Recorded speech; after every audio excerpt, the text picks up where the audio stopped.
Muita gente ama O Senhor dos Anéis e O Hobbit, mas não faz ideia da profundidade da mitologia que o Tolkien criou. Porém, é justamente por isso que eu tô aqui trazendo mais um vídeo pra vocês. Afinal de contas, hoje você vai descobrir os 5 Maiars mais influentes da Terra-média sem incluir o Gandalf. E bom, como eu já falei em outros vídeos aqui, Eru Ilúvatar, que é o ser supremo criado por Tolkien, que criou os Ainur. E esses Ainurs foram divididos em duas categorias. Os mais poderosos, que entraram no mundo, chamados de Valar, que são meio que os arquitetos de Arda, que são seres divinos que governavam as forças da natureza. E eles não vieram sozinhos. Com eles vieram a segunda parte, que são os Maiar, espíritos assim da mesma ordem, porém em um grau menor. Pensa neles como se fossem aprendizes, ou talvez até assistentes, dos próprios Valars. O Gandalf, ou Olorin, é um deles, mas ele era apenas um entre muitos. E hoje a gente vai mergulhar fundo no Silmarillion e em outras obras para te mostrar os Maiar, que com seu poder, amor, fúria ou orgulho definiram o destino dos elfos e dos homens de muitas maneiras impactantes que você nem imagina. Então, prepara sua mente porque a viagem hoje é profunda e vai mudar a forma como você enxerga a Terra-média. Pelo menos o jeito que você enxerga os Maiar. E um parênteses rápido aqui é que a lista vai ter alguns que são mais influentes que outros, mas eles não vão seguir uma ordem assim do mais influente para o menos influente ou vice-versa. Porém, não tem como negar que o primeiro dessa lista é o mais influente. Afinal de contas, a gente vai começar com ele,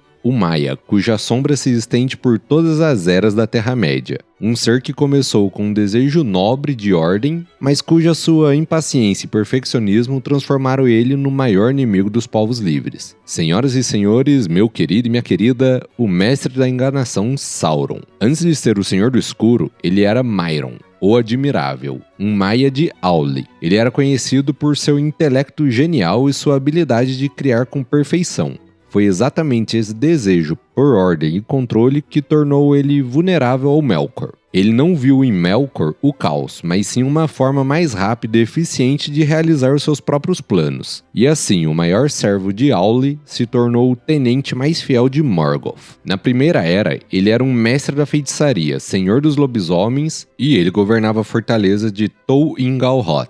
E foi ele quem capturou Beren e o Finrod Finlagunt em sua busca pela Silmaril. Mas após a derrota do Morgoth, aí sim o Sauron revelou o seu verdadeiro potencial. Ele se escondeu e retornou na Segunda Era com um plano muito mais sutil. Não de destruir o mundo, mas sim governar sob sua visão de ordem perfeita. Disfarçado como Anatar, o Senhor dos Presentes, ele foi até os Elfos e os seduziu com seu conhecimento. Lá, ele os ensinou a forjar os Anéis de Poder, mas secretamente, na Montanha da Perdição, ele forjou o seu próprio anel, um anel para governar todos os outros. E com um anel, como a gente sabe, ele escravizou os 9 reis humanos, transformando eles nos Nazgûl. A sua maior obra de manipulação foi com os Homens de Númenor, onde ele se deixou ser capturado, foi levado para a ilha e lá, com mentiras e promessas, corrompeu o coração do rei e do povo, levando eles a cultuar a escuridão e por fim desafiar os Valar. Isso causou uma queda catastrófica de Númenor, que foi afundada no mar. O corpo de Sauron foi destruído, mas seu espírito ligado ao anel sobreviveu e retornou para Mordor, com um ódio muito maior. Já durante a Terceira Era, o Sauron assumiu uma forma em Mordor, mas sua presença era simbolizada com um grande olho flamejante. Inclusive, se você quiser, me comenta aqui que eu falo sobre as diferenças desse olho de Sauron no livro e no filme. Mas enfim, esse olho era como se fosse a marca da sua vigilância constante do seu domínio. Ele não era um olho literal flutuando no topo da torre. Ele reconstruiu seu exército e a sua vontade era tão poderosa que paralisava os reis. Diferente de Morgoth, que destruía tudo, o Sauron queria controlar tudo. Sua arma não era a força bruta, mas a manipulação, o engano e a ordem imposta pelo medo. Ele é algo como se fosse uma representação do Tolkien para o perigo do totalitarismo. Isso pelo menos na minha opinião. E a derrota do Sauron, como a gente sabe, só aconteceu quando o Frodo, um simples hobbit, conseguiu fazer algo que os exércitos não conseguiam, que é destruir um anel. E sem a sua âncora no mundo físico, a essência de Sauron se desfez. Então ele foi reduzido para um quase nada, que ficou apenas vagando. Inclusive eu tenho um vídeo aqui no canal falando o que aconteceu com Sauron depois da destruição do Anel. Eu vou estar deixando aqui no card para você assistir. Agora, o nosso segundo lugar da lista é a prova de que nem todo poder imenso precisa ser do bem ou do mal. Às vezes ele simplesmente é uma força da natureza. Agora a gente vai falar do Osse, o Maia dos mares costeiros, também conhecido como o Espírito Indomável.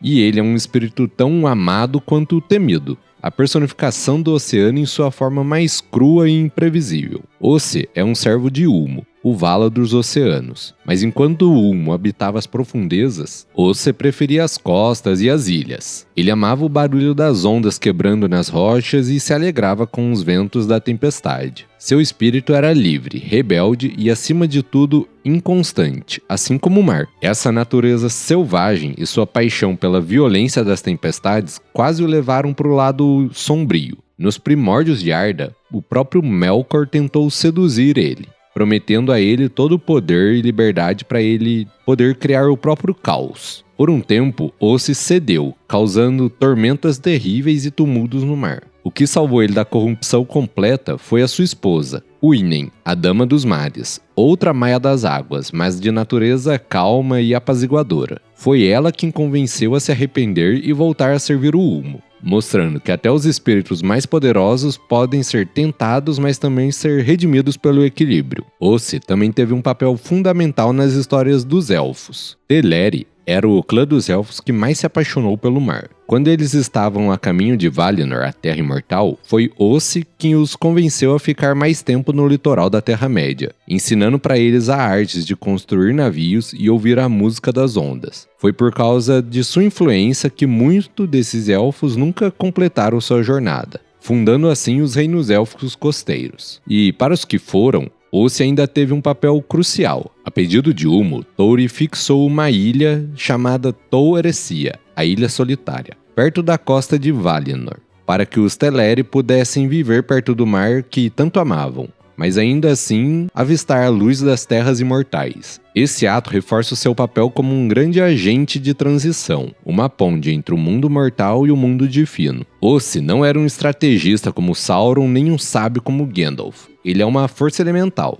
A sua fúria afundava navios, mas a sua alegria podia inspirar a mais bela das artes. Ele representa a dualidade do mar, fascinante e belo, mas também perigoso e mortal. Ele é uma forma da gente lembrar que na mitologia do Tolkien existem forças que não são nem boas nem más, apenas são, e precisam ser respeitadas. E agora a gente vai para uma Maia que representa algo completamente diferente. O nosso terceiro lugar não usou seu poder para destruir ou para controlar a natureza, mas para proteger e aconselhar, e acima de tudo, amar. E essa é Melian, a única Maia conhecida a se unir em um matrimônio com um dos filhos de Ilúvatar, e a ter descendentes que viveram na própria Terra-média. Antes de vir para a Terra-média, Melian vivia nos jardins de Lórien, em Valinor, e ela servia a Vanna e Este, que eram associadas à juventude, cura e repouso. A natureza dela era algo pacífico, sábia e encantadora. Ela veio para a Terra-média não com uma missão, mas por amor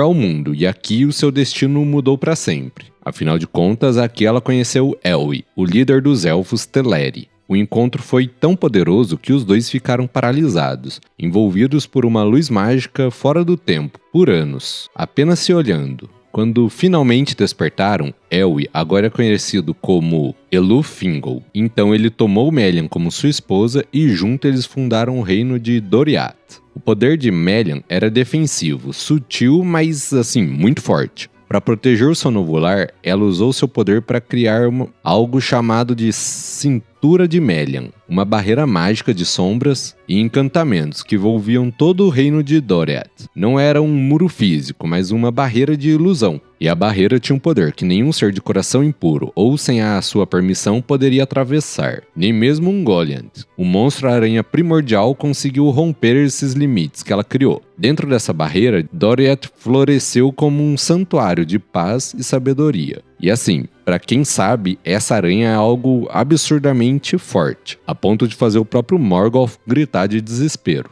Outra coisa legal de se dizer é que foi em Doriath que a Galadriel, quando era jovem, aprendeu muito sobre a Terra-média com a própria Melian, mas o seu maior legado veio do sangue. Melian teve uma filha chamada Lúthien, a elfa mais bela que já existiu. Lúthien se apaixonou por um homem mortal chamado Beren, e dessa união improvável nasceu a linhagem que deu origem ao Elrond, e milhares de anos depois a Áuren, e sim, o sangue de Melian corre nas veias dos maiores heróis da Terra-média. Quando o marido dela foi morto por anãos por causa de sua ganância por uma Silmaril, a cintura de Melian se desfez, devastada pela perda de seu marido e pela eventual destruição de Doriath. E então Melian abandonou a Terra-média e retornou para Valinor, desaparecendo do conto dos homens e dos elfos. A sua história é uma prova de amor, mostrando que a maior influência nem sempre vem da força ou da sabedoria, mas também do sacrifício e do próprio amor. E o nosso quarto lugar é um bem conhecido, mas talvez o com a história mais trágica de todas. Um ser enviado para ajudar, guiar e proteger, mas que caiu por causa do seu próprio orgulho e desejo de poder. Falamos de Curumo, que todos nós conhecemos como Saruman, o Branco. Assim como Sauron, Saruman era originalmente um Maia de Auli, que era o Vala Ferreiro,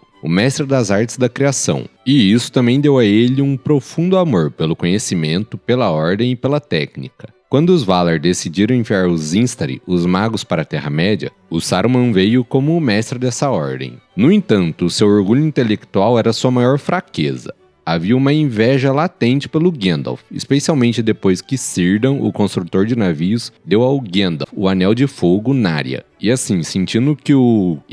Quando ele sentiu que o Gandalf tinha uma sabedoria maior e uma humildade maior, o Saruman começou a estudar os Anéis de Poder e as artes do Sauron, não para combater elas, mas para se igualar a elas. Ele acreditava que sabia mais e que poderia consertar o mundo com seu intelecto, e se estabeleceu em Isengard. E lentamente seu desejo de conhecimento acabou se transformando pelo seu desejo de poder. Ele se afastou do Conselho Branco e seguiu o seu próprio caminho sombrio, acreditando que podia dominar Sauron ou quem sabe até substituir ele. E assim, a queda dele se concretizou de uma vez por todas quando ele usou a Palantir de Orc. Através dele, ele se comunicou com Sauron, mas em sua arrogância, ele acreditava que poderia manipular o Senhor das Sombras. Mas na verdade, ele é que foi enganado, tornando-se assim um peão de Sauron. E nisso ele traiu a causa dos povos livres e aliou-se secretamente ao inimigo, tentando tomar um anel para ele mesmo. O Saruman representa aqui a ciência sem moralidade, a tecnologia sem alma. Barbárvore, o End lá, que todo mundo conhece, descreve ele perfeitamente. Ele diz algo como: ele tem uma mente de metal e rodas,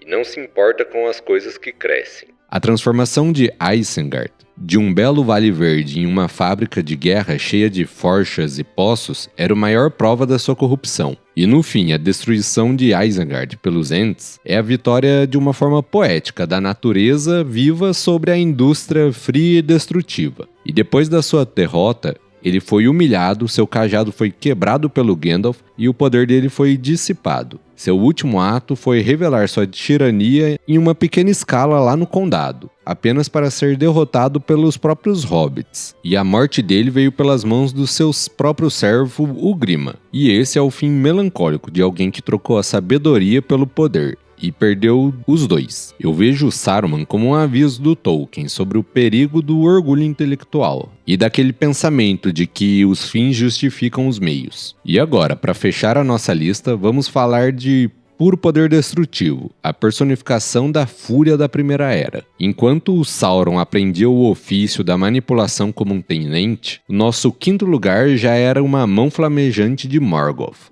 o primeiro e o maior Senhor do Escuro. E eu tô falando de o Senhor dos Balrogs. Diferente dos outros que a gente já viu, Gothmog não era um estrategista sutil ou um manipulador. Ele era a manifestação da ira de Morgoth. Ele era pura violência em forma de fogo e sombra. Como todos os Balrogs, ele originalmente era um Maia, um espírito de fogo que foi seduzido e corrompido pelo poder de Melkor. Ele se tornou o líder supremo dessa raça de demônios e o principal comandante militar da fortaleza de Angband. Ele era o alto capitão de Morgoth, o general que liderava as legiões das trevas no campo de batalha. A fama de Gondor não vem de diálogos ou de planos complexos e estratégias, mas da sua lista de vítimas, que olha, é de fazer inveja para qualquer vilão. Ele é um famoso matador de heróis. Quando os Elfos Noldor, liderados pelo impetuoso Fëanor, retornaram à Terra-média em busca da Silmarils, eles desafiaram o Morgoth em sua própria fortaleza, e foi então que Fëanor, em um momento de raiva, ele avançou demais, e foi cercado. Foi Smaug que liderou esses outros Balrogs e deu fim ao elfo mais poderoso que já existiu. E anos depois, na batalha que ficou conhecido como a Batalha das Lágrimas Inumeráveis, a maior e mais trágica batalha da Primeira Era, o Gothmog se destacou de novo. Ele enfrentou Thingol, o Rei Supremo de Noldor, em um combate direto. Enquanto o outro Balrog prendia o Thingol com um chicote de fogo, Gothmog deu fim a ele com seu machado negro, em uma cena de brutalidade que selou a derrota dos exércitos élficos. Ele não era só um guerreiro, era como se fosse um general do apocalipse. Gothmog comandou as legiões de Angband no ataque final a Gondolin, a última grande cidade élfica a resistir. E foi lá, no meio da praça principal, durante a queda da cidade, que ele encontrou seu fim. Em um duelo épico e desesperado, ele enfrentou Ectelion, um lorde élfico, que mesmo ferido, usou a ponta de seu elmo para perfurar o peito de Smaug, empurrando ele para dentro da fonte do rei. E então os dois afundaram e morreram juntos. Porém, mesmo derrotado, o estrago já estava feito. A queda de Gondolin foi um prego no caixão da resistência élfica da Primeira Era. O poder de Gothmog era o seu terror físico. Ele era o lembrete no universo do Tolkien que o mal também pode ser direto, esmagador, absoluto e aterrorizante. Ele era a força que nem a melhor espada ou o melhor escudo mais forte conseguiriam resistir por muito tempo. Mas e aí, me fala, você conhecia esses outros 5 Maiar? Qual deles você achou mais interessante ou te surpreendeu mais? E quer se aprofundar mais no universo do Tolkien? Então já se inscreve aqui no canal e ativa o sininho para não perder nada. Então é isso, pessoal. Muito obrigado por mais um vídeo. Então, sem enrolação, valeu e fui!